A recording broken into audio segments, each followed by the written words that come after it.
I've chosen An Indian Summer Day on Claverack Creek by Sanford, Robinson, Gifford.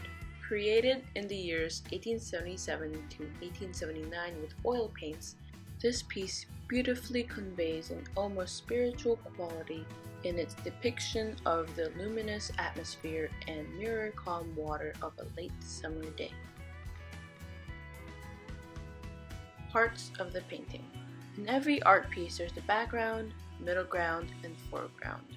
This piece's background includes the blue sky and forest. The middle ground includes the trees and riverbank, and the foreground includes the overhanging trees, the riverbank, the people, and the boat. Description. First impression. The first thing I noticed about the piece is the general filter or color theme it has. I thought the painting was quite muted, even though it uses vibrant colors like orange hues and yellow highlights. It's like there's a thin gray filter over the whole scene. To me, it makes the piece seem more traditional and, for lack of a better word, ancient. It made me feel at peace, but also gave off hints of eerie silence. Perhaps it's the lack of living creatures or the still surroundings, but it made me imagine the air to be silent, apart from occasional flutters or rustles of plants. One last detail I noticed was the season. The first season that came to mind was autumn, due to the colors. However, the piece is supposedly set in an Indian summer, and for some reason, the Indian part made me accept that it's summer. Description. List of things seen. The more physical elements. Physical elements include the autumn-like trees, river, reflections, people, though I thought one was a dog, the boat, an orange forest, leaves, and one overhanging tree. The artistic elements included the autumn colors, blue-toned sky, highlights, a path following the overhanging tree, contrast in colors, and use of fading. The analysis, covering elements of art and principles of design. Here is a recap of the elements of art. Their space, line, shape, form, color, value, and texture.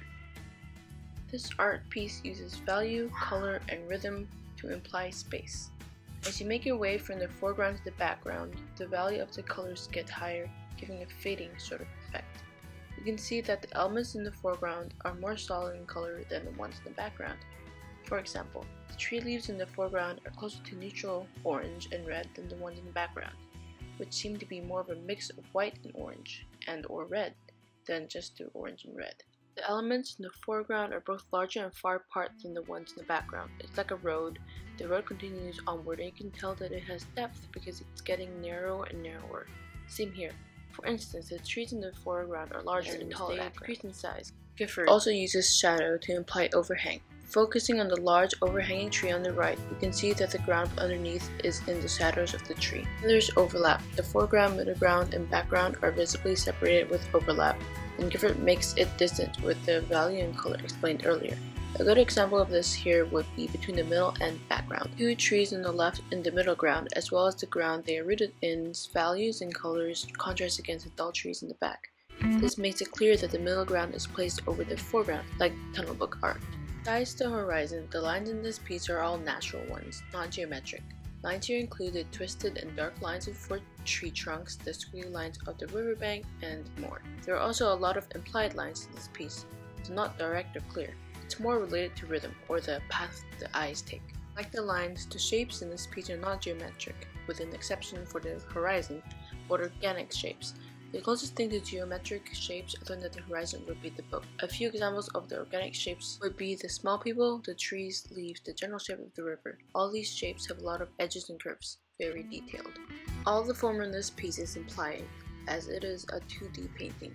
Gifford uses highlights, shadows, and reflections to imply form to things like the trees, the height of the riverbank, the people, and much more.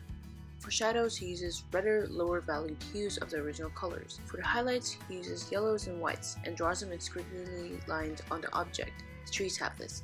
You can see the contrast between the shaded bark and the light of the uses the reflections in the river as well. By adding the reflections, he is indicating height to the trees, riverbank, boat, etc. Not only with the size of the reflections, but the opacity of the reflections as well, and the value. The taller the detail on the object, the less opacity and higher value its reflection has. Colors used in this piece are mainly a variety of orange, yellow, blue, and red hues. The orange is everywhere. It's in the trees, trunks and leaves, the river ripples, the blades of grass, and all the parts of the painting. The whole painting seems to have been lightly sprayed with orange, which gives a sense of unity to the painting. It is mainly used for highlights, along with bits of white. Highlights in the leaves, the small sections of exposed tree trunks, mixed and blended with the oranges and reds in the water ripples, sunlight on the ground, etc. It is also blended with the blue of the sky. More yellow is incorporated in it the farther from the painting's edges it is. Blue is found in the pale sky and a small percent of the river. Speaking of the sky, as you move away from the center of the painting, the blue gets darker. Red is quite important as well, despite being used more sparsely than the other colors. Red is mixed in the painting for the more condensed areas, like the compact and solid area of the leaves and the trees, or the shaded areas on the ground, the edges of the river reflections, and one of the people's clothing, contrasting with the soft orange and yellow behind him or her. Also the contrast in color. The general colors of this painting are narrowed down to blue and orange, which are complementary colors. This makes the trees and land stand out from the sky and even the reflective river. Value is largely used to imply depth in this painting. Mentioned several times before, as you go from foreground to the background, the value gets higher. Usually it's the other way around, where the background is really dark and the foreground is lighter. However, this isn't that rare. A popular example of this inverse technique is Bob Ross, who paints a light fog in the background in a lot of his paintings, making the foreground and the middle ground elements bolder in color and lower in value. Value is also used in the river. In the river, the edges have the lowest value, which is close to black, and it gets higher as you head to the center of the river, where it's more of a yellow mix with blue. Texture in this piece is implied, since it's a 2D piece. Along with form and space, Gifford uses color and value to imply texture. In the river, he adds strokes of orange and red to make silky ripples in the water, adding to movement being still here. Trees, he shapes the yellow and white highlights as well as dark shadows of red of the bark to hint towards the curves and notch of the bark. The leaves, he uses the oranges, yellows, and reds and layers them thinly, with highlights and shadows here and there to imply that it's bushy and flaky.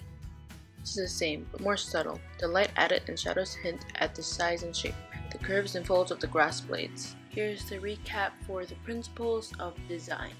They include rhythm, balance, unity, contrast, pattern, emphasis, and proportion.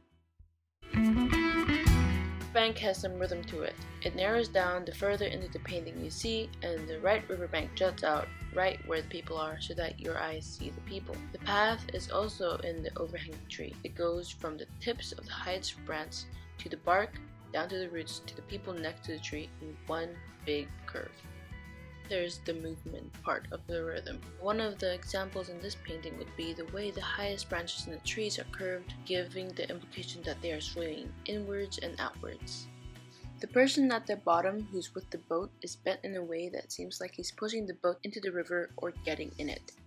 The pattern in the river with the straight ripples gives the implication that the river is calm and still, not moving a lot. Next up, balance. First, we have the riverbank, which has asymmetrical balance. Both left and right banks are leading from the edges towards the center of the painting, or the river, like a border or a frame for the painting. Then there's the actual river, which has symmetrical balance. Symmetry in the form of values. It's low to high as you head towards the center of the river. Also see it as colors, a dark orange from the trees, blending into the light blue from the sky. Speaking of the sky, the reflection of it gives a balance of the top part of the painting and the bottom part of the painting, as they are both blue and they both have the same characteristics as the sky. The background of the painting has symmetrical balance. There's symmetry in the trees since they are in an even horizontal line, and so is the ground. The sky is also the same on the left and right halves of the painting. It's blue on the top and then it blends into a nice orange. Finally, the trees, which has asymmetrical balance. The trees are on both sides of the painting, and they are the ones that stand out the most since they are both bold orange, contrasting with a pale blue background. Next up, we have unity. can find unity in the tree leaves, not just because they are in the same place and divided amongst the painting, but also because they have the same colors and therefore they seem to have a pattern. Orange is basically like a filter over everything, making the whole painting seem united, all the same tone or same vibe. The way the overhanging tree reaches toward the left side of the painting makes a little bridge that connects the two riverbanks and also fills up the negative space at the top. The unity in the river is in the texture and colors. Since the river is still, all the ripples are quite similar to each other, and thus they create the sort of pattern and creates a unity on the bottom part of the painting. The reflection also has unity as it unites the top and bottom part of the painting since it reflects the sky. This, with the overhanging tree's bridge of orange, makes the whole painting very united in color. Let's talk about the contrast here. Mentioned before, there's contrast in the colors since blue and orange are complementary colors. However, there's also contrast in the elements as there are detailed ones and simple ones. The little details in the trees and riverbank make them the most detailed elements in this painting. This causes them to contrast against the simple blue sky as well as the river. Moving on to patterns. One of the identified patterns in the paintings would be in the leaves. Not only do they have the same flaky sort of texture, but they also have the same colors. They consist of oranges, reds, and yellows, and they're quite dispersed amongst the trees. All the branches are in the same style. They all have irregular twists and knots. Then there's the river, which has that ripple pattern we talked about earlier. The ripples are consistent, and there are several same-sized orange dots here and there adding to that pattern. There's quite a bit of emphasis happening in this painting. An example will be the size of the tree compared to everything else. Since it's so big, it's one of the first things people see, and thus they also see the people, since the tree is a path to the people. Also emphasis in how the riverbank juts out right behind the people, giving them a sort of different background than the blue river. The riverbank also acts as a path to the people. Then there's the way how all the trees as well as little parts of the surroundings seem to curve in a way that points towards the people. Finally, there's proportion. The overhanging tree draws a lot of initial attention since it's so big. The other foreground elements are also quite large compared to the rest of the painting. It sort of results in a kind of tunnel, what with the leaves and overhanging branches starting to narrow down in size.